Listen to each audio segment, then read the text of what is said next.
Halo teman-teman, kembali lagi ketemu dengan saya Wahyu, masih di channel Wahyu Mata Hati. Semoga teman-teman semua dalam keadaan yang terbaik, selalu dalam lindungan Tuhan Yang Maha Kuasa dan terhindar dari segala keburukan. Amin.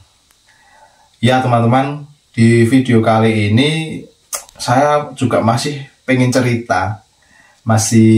bercerita tentang bagaimana saya sembuh dari trauma atau terbebas dari trauma setelah saya terdiagnosa glaukoma.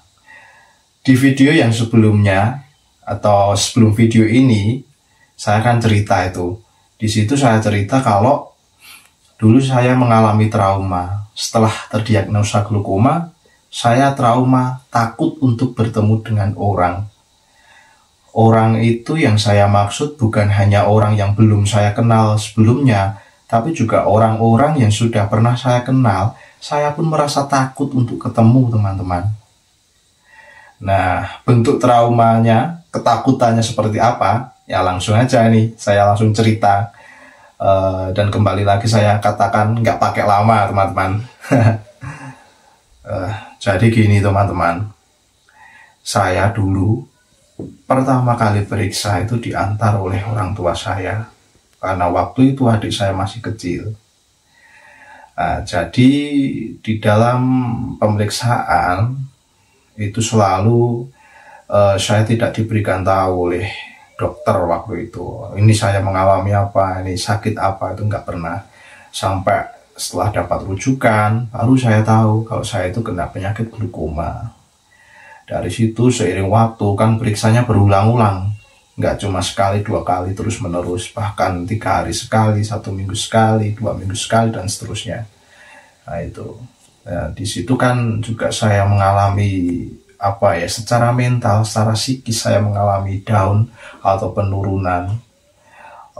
Sudah penglihatannya hilang, mentalnya juga berkurang banyak atau hampir hilang, teman-teman. Sehingga saya setelah melakukan rutinitas periksa itu pasti saya di dalam rumah itu sering menyendiri di kamar. Entah itu siang atau malam atau pagi sekalipun saya sering menyendiri di rumah itu. Nggak pernah saya sampai keluar dari rumah. Cuma dari kamar ke ruang tamu, kamar mandi atau apa. Tapi nggak pernah saya sampai di teras, itu pun saya tidak pernah melakukannya. Karena saya takut saat itu. Takut kalau ketemu orang, takut ketemu teman-teman lama. Sebenarnya lebih tepatnya tuh bukan takut ya teman-teman, tapi rasa ketidakpercayaan diri, rasa malu ketika ditanya, kamu kenapa bisa sampai seperti ini? Ya mungkin pertanyaan seperti itu keluar dari orang-orang yang merasa perhatian dengan saya, tapi bagi saya kata-kata seperti itu ya kata-kata yang sangat menjatuhkan mental saya. Bagi mereka mungkin memang bagus, tapi buat saya yang saat itu sedang terguncang, itu pertanyaan yang sangat susah saya jawab. Saya nggak bisa menjawab kenapa saya juga bisa seperti ini.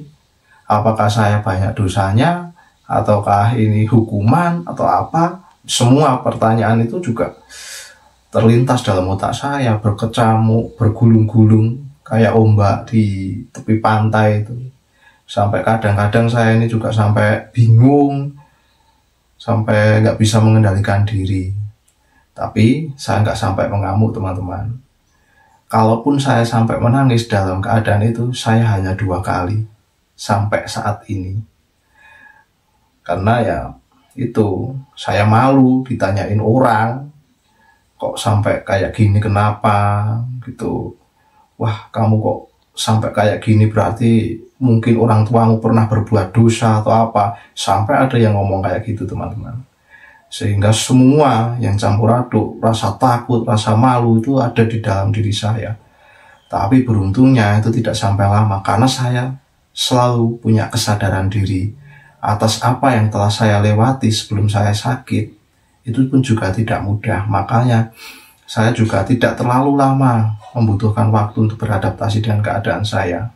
Sampai suatu ketika orang tua saya itu mengajak saya berobat berobat secara alternatif, dan kemudian saya berkonsultasi dengan seorang spiritualis, dengan guru spiritual saya, berkonsultasi bahwa tentang keadaan saya, kenapa saya seperti ini, sehingga begitu pula beliau memberikan masukan kepada saya, memberikan saran. Nah, sampai berapa lama saya sudah mulai menemukan diri bahwa saya nggak boleh seperti ini, saya harus bangkit. Lama-lama saya, bukan sombong ya teman-teman, saya itu punya pikiran yang memang mungkin sudah disiapkan Tuhan lebih dari saat saya masih belum bisa melihat. Jadi akal saya mulai jalan, oh saya harus berani ketemu orang. Caranya, ada caranya teman-teman.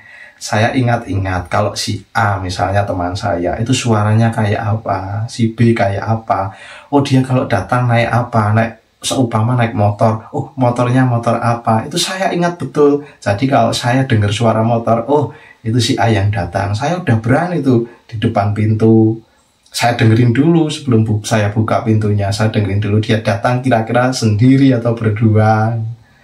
Ya oh ternyata sendiri, ya udah saya buka, terus saya ngomong sini masuk gitu. Momok yang menakutkan bagi saya adalah saat-saat waktu ketemu orang pertama di tempat saya pasti bersalaman teman-teman. Nah itu kalau orang yang ngajak salaman kan saya nggak tahu ya, jadi saya harus pertama dulu saya yang ngajak salaman biar dia yang megang tangan saya nggak perlu nyari tangan orang yang berjabat tangan dengan saya. Nah seperti itu cara-cara saya sembuh dari trauma ya. Tentunya pertama support dari keluarga, kedua orang tua, juga adik saya. Terus ya berkonsultasi dengan guru spiritual. Kemudian yang utama itu adalah tetap kesadaran diri teman-teman. Kita harus sadar bahwa kita harus lepas dari keadaan ini. Harus secara mental kita harus sembuh. Tuhan boleh mengambil penglihatan kita, tapi Tuhan juga memberikan kita kelebihan. Otak kita pasti akan lebih cerdas dari kita yang sebelumnya. Semua organ sensitivitasnya pasti akan naik dengan sendirinya, seperti seleksi alam teman-teman. Jadi semua indera yang ada di tubuh kita yang kehilangan penglihatan itu pasti cerdas teman-teman. Itu sudah pasti, saya berani jamin, berani taruhan itu. Nah yang terpenting teman-teman yang mengalami seperti saya dan yang saat ini secara mental sedang drop, maka silahkan teman-teman menjalani waktu-waktunya dalam posisi atau situasi yang seperti ini. Berikan waktu pada diri kita untuk drop, untuk tidak bisa atau belum bisa menerima keadaan, karena dari situlah nanti kita akan belajar introspeksi diri, bagaimana langkah ke depannya, bagaimana baiknya. Jadi nggak perlu kita mendengarkan omongan orang, apapun itu omongannya ya sudah kita rasakan. Kalau kita sakit hati, ya sakit hati aja. Tapi harus ingat, tetap harus sadar agar kita terlepas dari itu semuanya. Memang kita harus memberikan waktu pada diri untuk menerima keadaan, dan itu saya pernah menjalani, tidak mudah.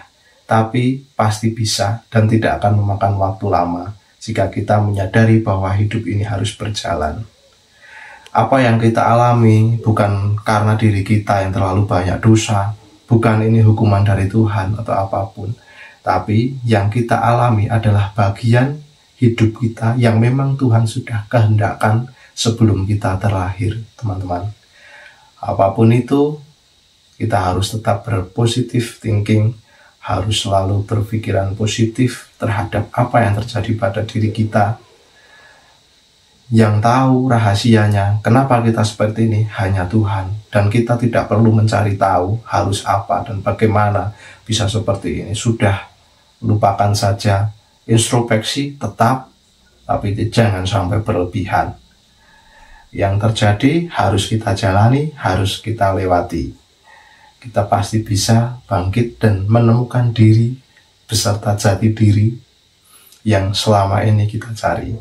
Oke teman-teman, maaf bukan menggurui, sekali lagi saya bukan motivator juga, cuma berbagi cerita. Kalau ada baiknya ya diambil, kalau nggak ada ya udah nggak usah ditonton. Gitu aja ya teman-teman, kurang lebihnya mohon maaf. jika ada perkataan atau sikap saya yang kurang berkenan. Dan juga saya tunggu like, comment, dan subscribe-nya. Terima kasih dan terima kasih.